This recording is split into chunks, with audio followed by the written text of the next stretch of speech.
ಮಾಜಿ ಸಚಿವರಾದ ಅರವಿಂದ ಲಿಂಬಾವಳಿ ನೇತೃತ್ವದಲ್ಲಿ ಬೃಹತ್ ಉದ್ಯೋಗ ಮೇಳ ಮಹದೇವಪುರ ಟಾಸ್ಕ್ ಫೋರ್ಸ್ ಸಹಯೋಗದೊಂದಿಗೆ ಸಾಮಾಜಿಕ ಸಬಲೀಕರಣ ಕಾರ್ಯಪಡೆಯ ವತಿಯಿಂದ ಮಾಜಿ ಸಚಿವರ ಅರವಿಂದ ಲಿಂಬಾವಳಿ ಹಾಗೂ ಶಾಸಕಿ ಮಂಜುಳಾ ಲಿಂಬಾವಳಿ ನೇತೃತ್ವದಲ್ಲಿ ಬೃಹತ್ ಉದ್ಯೋಗ ಮೇಳ ಹಮ್ಮಿಕೊಳ್ಳಲಾಗಿದೆ ಎಂದು ಸಾಮಾಜಿಕ ಸಬಲೀಕರಣ ಕಾರ್ಯಪಡೆಯ ಅಧ್ಯಕ್ಷ ಪಾಪಣ್ಣ ತಿಳಿಸಿದರು. ಮಹದೇವಪುರ ಟಾಸ್ಕ್ ಫೋರ್ಸ್ ಅಧ್ಯಕ್ಷ ಅರವಿಂದ ಲಿಂಬಾವಳಿ ಹಾಗೂ ಶಾಸಕಿ ಮಂಜುಳಾ ಲಿಂಬಾವಳಿ ಅವರ ನೇತೃತ್ವದಲ್ಲಿ ಮಹದೇವಪುರ ಕ್ಷೇತ್ರದ ಚನ್ನಸಂದ್ರ ಸರ್ಕಾರಿ ಪಾಲಿಟೆಕ್ನಿಕಲ್ ಕಾಲೇಜು ಮೈದಾನದಲ್ಲಿ ದಿನಾಂಕ 27 ಶನಿವಾರ ಬೆಳಗ್ಗೆ 9 ರಿಂದ ಸಂಜೆ 5 ರವರೆಗೆ ಬೃಹತ್ ಉದ್ಯೋಗ ಮೇಳ ನಡೆಯಲಿದ್ದು ಪ್ರತಿಷ್ಠಿತ 50ಕ್ಕೂ ಹೆಚ್ಚು ಕಂಪನಿಗಳು ಭಾಗವಹಿಸಲಿವೆ. 3000ಕ್ಕೂ ಹೆಚ್ಚು ಉದ್ಯೋಗಾಕಾಂಕ್ಷಿಗಳು ಪಾಲ್ಗೊಳ್ಳುವ ನಿರೀಕ್ಷೆ ಇದೆ ಎಂದು ಪದವೀಧರರು, ಉನ್ನತ ಪದವೀಧರರು, ಐಟಿಐ, ಡಿಪ್ಲೊಮಾ ಮತ್ತು ಪದವೀಧರರೇತರರು ಎಂದು 4 ವರ್ಗಗಳಾಗಿ ವಿಂಗಡಿಸಿ ಉದ್ಯೋಗಾಕಾಂಕ್ಷಿಗಳಿಗೆ ವಿದ್ಯಾರ್ಹತೆಗೆ ತಕ್ಕಂತೆ ಪ್ರತ್ಯೇಕ ವ್ಯವಸ್ಥೆ ಮಾಡಲಾಗಿದೆ ಎಂದು ತಿಳಿಸಿದರು. ಭಾಗವಹಿಸುವ ಉದ್ಯೋಗ ಆಕಾಂಕ್ಷಿಗಳಿಗೆ ಉಚಿತ ಊಟದ ವ್ಯವಸ್ಥೆ ಮಾಡಲಾಗಿದೆ. 100ಕ್ಕೂ ಹೆಚ್ಚು ಸ್ವಯಂ ಸೇವಕರು ಸೇವೆ ಬಳಸಿಕೊಳ್ಳಲಾಗುತ್ತದೆ. ಉದ್ಯೋಗ ಪಡೆದ ಉದ್ಯೋಗಾಕಾಂಕ್ಷಿಗಳಿಗೆ ಸ್ಥಳದಲ್ಲಿಯೇ ನೇಮಕಾತಿ ಆದೇಶ ಪತ್ರ ನೀಡುವಂತೆ ಕಂಪನಿಯವರಿಗೆ ಕೋರಲಾಗಿದೆ ಎಂದರು. ಈ ಸಂದರ್ಭದಲ್ಲಿ ಮಹದೇವಪುರ ಬಿಜೆಪಿ ನಗರ ಮಂಡಳ ಅಧ್ಯಕ್ಷ ಮನೋಹರ ರೆಡ್ಡಿ, ಗ್ರಾಮಾಂತರ ಮಂಡಲ ಅಧ್ಯಕ್ಷ ನಟರಾಜ್, ಕಿರಣ್, ಮಹೇಂದ್ರ ಮೋದಿ, ಪ್ರಸಾದ್ ಇತರರು ಉಪಸ್ಥಿತರಿದ್ದರು. ನಾವು ಈ ಬಾರಿ ನಮ್ಮ ಮಹದೇವಪುರ ಕ್ಷೇತ್ರದಲ್ಲಿ ಬೃಹತ್ ಉದ್ಯೋಗ ಮೇಳ ನಮ್ಮ ನಾಯಕರಾದಂಥ ಮಾಜಿ ಸಚಿವರಾದಂಥ ಅರವಿಂದ್ ಲಿಂಬಾವಳಿಯವರು ಹಾಗೂ ಅಲ್ಲಿ MLA ಆದಂಥ ಮಂಜುಳಾ ಅರವಿಂದ್ ಲಿಂಬಾವಳಿಯವರ ನೇತೃತ್ವದಲ್ಲಿ ಒಂದು ಬೃಹತ್ ಉದ್ಯೋಗ ಮೇಳವನ್ನು ನಾವು ಹಮ್ಮಿಕೊಳ್ಬೇಕು ಅಂತೇಳಿ ತೀರ್ಮಾನ ಮಾಡಿದ್ದೀವಿ.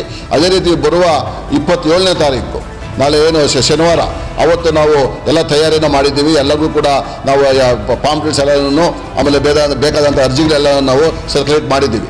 ಈಗ ನಮ್ಮ ನಾಯಕರ ಒಂದೇ ಉದ್ದೇಶ, ನಮ್ಮ ಕ್ಷೇತ್ರದಲ್ಲಿರುವಂಥ ಎಲ್ಲ ಯಾರು ನಿರುದ್ಯೋಗಿಗಳಿದ್ದಾರೆ, ಅವ್ರಿಗೆ ಎಲ್ಲರಿಗೂ ಒಂದು ಉದ್ಯೋಗ ಸಿಗಬೇಕು. ಅದೇ ರೀತಿ ಯಾರು ಕೆಲಸ ಮಾಡೋದಕ್ಕೆ ಕೆಲಸ ಇಲ್ಲದಿರೋ ಮನೆಗಳಾಗಿದ್ದಾರೆ, ಪ್ರತಿಯೊಬ್ಬರಿಗೂ ಒಂದು ಕೆಲಸ ಸಿಗಬೇಕು ಅನ್ನೋ ಒಂದು ದೃಷ್ಟಿನಿಂದ ಈ ಒಂದು ದೊಡ್ಡ ಬೃಹತ್ ಮೇಳವನ್ನು ನಾವು ಇವತ್ತು ಹಮ್ಮಿಕೊಂಡಿದ್ದೇವೆ. ತಮಗೆ ಗೊತ್ತಿದ್ದ ಹಾಗೆ ಈಗ ಇದರಲ್ಲಿ ಸದರಿ ಉದ್ಯೋಗ ಮೇಳಕ್ಕೆ ಸುಮಾರು ಒಂದು 50ಕ್ಕೂ ಹೆಚ್ಚು ಕಂಪನಿಗಳು ಭಾಗವಹಿಸ್ತವೆ. 50ಕ್ಕೂ ಹೆಚ್ಚು. ಈಗ ನಮ್ಮ ಮಹದೇವಪುರ ಜನಪ್ರಿಯ ನಾಯಕ ಅರವಿಂದ್ ಮಾಜಿ ಟಾಸ್ಕ್ ಫೋರ್ಸ್ ಅಧ್ಯಕ್ಷರು ಹಾಗೂ ಮಾಜಿ ಸಚಿವರ ಅರವಿಂದ್ ಲಿಂಬಾವಳಿಯವರು ಮತ್ತು ಕ್ಷೇತ್ರದ ಶಾಸಕರಾದ ಶ್ರೀಮತಿ ಮಂಜುಳಾ ಅರವಿಂದ್ ಲಿಂಬಾವಳಿಯವರ ನೇತೃತ್ವದಲ್ಲಿ ಸಾಮಾಜಿಕ ಸಬಲೀಕರಣ ಕಾರ್ಯಪಡೆ ವತಿಯಿಂದ ದಿನಾಂಕ 27/7/2024 ಶನಿವಾರದಂದು ಸಮಯ ಬೆಳಗ್ಗೆ 9 ಗಂಟೆಗೆ 9ರಿಂದ ಸಂಜೆ 5ರವರೆಗೆ ಚನ್ನಸಂದ್ರ ಸರ್ಕಾರಿ ಪಾಲಿಟೆಕ್ನಿಕ್ ಕಾಲೇಜು ಮೈದಾನದಲ್ಲಿ ಬೃಹತ್ ಉದ್ಯೋಗ ಮೇಳ ನಾವು ಹಮ್ಮಿಕೊಂಡಿದ್ದೇವೆ. ಇದರಲ್ಲಿ ಸುಮಾರು 50ಕ್ಕೂ ಸದರಿ ಉದ್ಯೋಗ ಮೇಳಕ್ಕೆ ಪ್ರತಿಷ್ಠಿತ 50ಕ್ಕೂ ಹೆಚ್ಚು ಕಂಪನಿಗಳು ಭಾಗವಹಿಸ್ತವೆ. ಈ ಉದ್ಯೋಗ ಮೇಳದಲ್ಲಿ 300ಕ್ಕೂ ಹೆಚ್ಚು ಉದ್ಯೋಗಾಕಾಂಕ್ಷಿಗಳು 3000ಕ್ಕೂ ಹೆಚ್ಚು ಉದ್ಯೋಗಾಕಾಂಕ್ಷಿಗಳು ಭಾಗವಹಿಸಲಿದ್ದು ಈಗಾಗಲೇ 1162 ಉದ್ಯೋಗಾಕಾಂಕ್ಷಿಗಳು ನೋಂದಾಯಿಸಿಕೊಂಡಿದ್ದಾರೆ. ಉದ್ಯೋಗಾಕಾಂಕ್ಷಿಗಳ ಅನುಕೂಲಕ್ಕಾಗಿ ನಾವು ಅದನ್ನು ವಿಂಗಡಣೆ ಮಾಡಿದ್ದೀವಿ. ಅದರಲ್ಲಿ ಮೊದಲನೇದಾಗಿ ಪದವೀಧರರು, ಉನ್ನತ ಪದವೀಧರರು, ITI ಮತ್ತು ಡಿಪ್ಲೊಮೊ ಪದವೀಧರೇತರರಂತೆ ಮತ್ತು 4 ವರ್ಗಗಳಾಗಿ ವಿಂಗಡಿಸಿ ಸಂಬಂಧಪಟ್ಟ ಉದ್ಯೋಗಾಕಾಂಕ್ಷಿಗಳು ಅವರ ವಿದ್ಯಾರ್ಹತೆ ತಕ್ಕಂತೆ ಭಾಗವಹಿಸಲು ಪ್ರತ್ಯೇಕ ವ್ಯವಸ್ಥೆ ನಾವು ಅಲ್ಲಿ ಮಾಡಿದ್ದೇವೆ. ಭಾಗವಹಿಸುವ ಉದ್ಯೋಗಾಕಾಂಕ್ಷಿಗಳಿಗೆ ಉಚಿತ ಊಟದ ವ್ಯವಸ್ಥೆಯನ್ನು ಕೂಡ ನಾವು ಅಲ್ಲಿ ಮಾಡಿರ್ತೇವೆ. ಉದ್ಯೋಗ ಮೇಳ ಸುಗಮವಾಗಿ ನಡೆಸಲು ಅನುಕೂಲವಾಗಲು 100ಕ್ಕೂ ಹೆಚ್ಚು ಅಲ್ಲೆಲ್ಲ ಸ್ವಯಂ ಸೇವಕರನ್ನ ನಾವು ಕೂಡ ನೇಮಕ ಮಾಡಿದ್ದೀವಿ. ಎಲ್ಲ ಸ್ವಯಂ ಸೇವಕರು ಕೂಡ ಅಲ್ಲಿರ್ತಾರೆ. ಉದ್ಯೋಗ ಪಡೆದ ಆಕಾಂಕ್ಷಿಗಳಿಗೆ ಸ್ಥಳದಲ್ಲೇ ನೇಮಕಾತಿ ನೀಡುವಂತೆ ಸಂಬಂಧಪಟ್ಟ ಎಲ್ಲ ಕಂಪನಿಗಳಲ್ಲಿ ನಾವು ಅಲ್ಲಿ ಮನವಿ ಮಾಡಿದ್ದೀವಿ. ಉದ್ಯೋಗಕ್ಕೆ ನೋಂದಾಯಿಸಿಕೊಳ್ಳದೆ ನೇರವಾಗಿ ಬಂದು ಸ್ಥಳದಲ್ಲೇ ನೋಂದಾಯಿಸಿಕೊಳ್ಳುವವರು ಕೂಡ ಪ್ರತ್ಯೇಕ ವ್ಯವಸ್ಥೆಯಲ್ಲಿ ಒಂದು ಡ್ರೆಸ್ ಕೂಡ ಹಾಕ್ತೀವಿ. ಅಲ್ಲಿ ಕೂಡ ಅಲ್ಲಿ ಬಂದವರು ನೇರವಾಗಿ ಅದನ್ನು ಪ್ರಯೋಜನ ಪಡೆಯಬಹುದು. ಉದ್ಯೋಗ ಕೋರಿ ಉದ್ಯೋಗ ಮೇಳದಲ್ಲಿ ಭಾಗವಹಿಸುವ ವಿಶೇಷ ಚೇತನ ಯುವಕ ಯುವತಿಯರಿಗೆ ಹಾಗೂ ಮಂಗಳಮುಖಿಯರಿಗೆ ಕೂಡ ವಿಶೇಷ ವ್ಯವಸ್ಥೆಯಲ್ಲಿ ನಾವು ಕಲ್ಪಿಸ್ಕೊಟ್ಟಿದ್ದೀವಿ. ವಾರ್ಡುಗಳಿಂದ ಭಾಗವಹಿಸುವ ಉದ್ಯೋಗಾಕಾಂಕ್ಷಿಗಳಿಗೆ ಸ್ಥಳೀಯ ಮುಖಂಡಗಳಿಂದ ವಾಹನ ವ್ಯವಸ್ಥೆ ಕೂಡ ನಾವಲ್ಲಿ ಮಾಡಿದ್ದೀವಿ. ಏನು ದೂರದಿಂದ ಬರಬೇಕಾದ್ರೆ ಅವ್ರಿಗೆ ಸಮಸ್ಯೆ ಆಗ್ಬೋದು ಅಂತೇಳಿ ನಾವೆಲ್ಲ ಏನು ನಮ್ಮ ಮಹದೇವಪುರ ಕ್ಷೇತ್ರ ದೊಡ್ಡ ಕ್ಷೇತ್ರ ಇದೆ, ಎಲ್ಲ ನಮ್ಮ ವಾಲಂಟಿಯರ್ಸು ಅವ್ರಿಗೆ ನಾವೆಲ್ಲ ಜವಾಬ್ದಾರಿ ಕೊಟ್ಟಿದ್ದೀವಿ. ಶಕ್ತಿ ಕೇಂದ್ರ ವಹಿಸು ಅವ್ರನ್ನ ಕರ್ಕೊಂಡ್ಬಂದು ಅಲ್ಲಿ ಭಾಗವಹಿಸಿ ಅಲ್ಲೆಲ್ಲ ಉದ್ಯೋಗ ಕೊಡಿಸಿ ಅವ್ರನ್ನ ಮತ್ತೆ ಕರ್ಕೊಂಡೋಗಿ ಮನೆಯಲ್ಲಿ ಬಿಡೋ ಗಂಟ ಅವರ ಜವಾಬ್ದಾರಿ ಅಂತೇಳಿ ಆ ರೀತಿ ಎಲ್ಲ ನಾವು ಚಟುವಟಿಕೆಗಳನ್ನ ನಾವು ಪೂರ್ತಿ ಅದನ್ನು ನಾವು ಮಾಡಿದ್ದೇವೆ. ಉಳಿದಂತೆ ಯಾವ ಕಂಪ್ನಿಗಳು ಭಾಗವಹಿಸ್ತವೆ ಅಂತ ನಮ್ಮ ಕಿರಣ್ ಅವರು ತಿಳಿಸ್ಕೊಡ್ತಾರೆ. Hi, good evening all. Actually, myself Kiran, Ayala Reddy Kiran Babu from Chennai. I'm sorry, like I'm talking to you in Telugu or English because Kannada I understand, but so we are invited almost like 50 plus companies here, leading multinational companies. So different industries will come and participate. IT, ITS, automobile manufacturing, mobile manufacturing, retail, telecom industries, banking, NBFCs, insurance. So we have different sectors.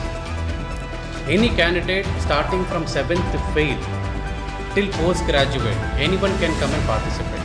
So for each and everyone we have given opportunity. End of the day, our motto is to make sure any qualification who's coming inside the job mela, once they step out, they have to step out with an happy faces. So this is the concept actually. So we are not only creating for graduates or postgraduate. No problem in case if they are 7th fail or less than that also, we can try to help them to make sure they have a good livelihood. So that's all. So hopefully like we'll try to make sure people are happy enough, and these kind of a programs will keep on getting continued. Yeah. Thank you. Part-time, see that is completely depends on the company. Definitely they can do, but you people might aware, in case if they want to work for a part-time or a full-time, 18 years of age should be completed, then only companies will take. In case if they have completed 18 years, in case if any companies are hiring part-time, definitely they can join. Yeah. They can. Age criteria is there, right?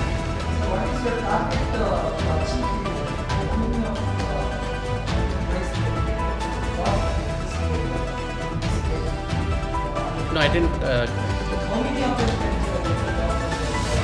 See, we are actually, end of the day, you people know how the interview process will happen. For example, if 5,000 people are coming, everyone will not get a job. Because end of the day, skill matters a lot, qualification matters a lot. So for example, 5,000 people are coming, our target is to make sure 100% people are getting job, but that is not possible. But we are trying our best. But still, we can do that. Reason behind, we are requesting candidates to bring 10 resumes each candidate. For example, if they are attending 2 companies, getting rejected, nothing to worry, there are other companies. So from morning 9 o'clock till evening 6 p.m, there are different companies. So end of the day, at least they'll get at least one offer letter. So as per my, because see, in last 2.5 years, I have individually conducted 25 plus grand job millers and campus interviews individually. So as per my experience, I'll tell you one example. Even if a dumb candidate don't know anything, they can't speak or they don't have skills also, they'll try to grab at least one company, end of the day. So our motto is to make sure 100% is getting done, but that is not possible, but we are trying to make sure the things are happening. Any other questions? I'm sorry? No, actually I am a corporate employee working as a project head in IT company, so Monday to Friday, and Saturday, Sunday, I dedicate my life to do social activity for the people. So yeah, that's what. Any other questions you have, like, see company names, I think there are already in the posters, you can see. Do you have the list? See, industries, there are different industries as we said. Even any IT candidates, they can come and attend. Non-IT also we have. I can roughly tell you some companies, which is Standard Chartered is coming. Standard Chartered Bank is coming. Ashok Leyland, Quest Corp International, this is a foreign company. Apollo is coming. Aditya Group is coming. Aditya Birla. Adecco is coming. You might be heard about Adecco also. That's also a very big international company. Muthoot, BSA, ACT Fibernet, Airtel, StarTech, JPM, different companies are coming down. This is a very big list actually. So definitely placement. For example, if you talk about Quest Corp, that is actually a placement company. So that will be a payroll company, not a placement company, payroll company. So what they do, they have a tie-up with various industries, various companies. In their payroll, the employees will be working. So that's a good question actually. So in this job fair, we also have a direct companies, we also have a payroll companies. Payroll companies are not a small companies. Companies such as Quest Corp, such as Adecco groups are coming and participating. These companies are a multinational companies, not a small groups. So end of the day, let we all join hands together. We'll try to make sure unemployed youth of our Mahadevpura is getting benefited. Thank you all. Thank you.